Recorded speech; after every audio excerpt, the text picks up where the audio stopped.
Hello বন্ধুরা, আজকের recipe আর মাছের কালিয়া। এখানে দেখতেই পাচ্ছ আর মাছ নুন হলুদ দিয়ে মাখিয়ে রেখেছি, আর এদিকে পেস্ট তৈরি করে রেখেছি আদা রসুন ধনে জিরে নুন। এবার আর মাছটা নুন হলুদ মাখানো হয়েছিল, এবার তাকে এক এক করে গরম তেলে ভেজে নিচ্ছি। আর আমি যেহেতু জানি আর মাছটা তেলে দিলে ফাটে, তার আগে একটু কাঁচা সর্ষের তেলও মাখিয়ে রেখেছিলাম। এবার এটাকে লাল লাল করে ভেজে নিতে হবে। ভাজা হয়ে গেছে, এবার আলাদা পাত্রে তুলে রাখলাম। এরপরে সেই তেলেই দিয়ে দিলাম জিরে আর শুকনো লঙ্কা ফোড়ন।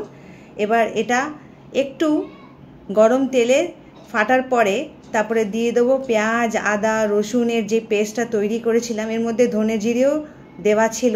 এবার ভালো করে এটাকে তেলে কষিয়ে নিয়ে আন্দাজ মতন জল দিয়ে দিতে হবে।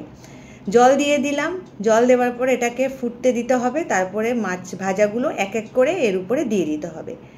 এবার এটা কিছুক্ষণ হতে দিতে হবে। ওলট পালট করে মাছগুলোকে একবার এপিট একবার ওপিট করে ঝোলে মিশিয়ে দিতে হবে। এবার এটা কিছুক্ষণ হয়ে যাওয়ার পরে যখন তেলটা উপরের দিকে চলে আসবে, তখন বুঝে নিতে হবে মাছটা রেডি হয়ে গেছে। আর মাছের কালিয়া দেখতেই পাচ্ছ রেডি হয়ে গেছে। এবার শেষ পাতে কিছু আর নয়, এবার একটুখানি ধনেপাতা ছড়িয়ে দিতে হবে।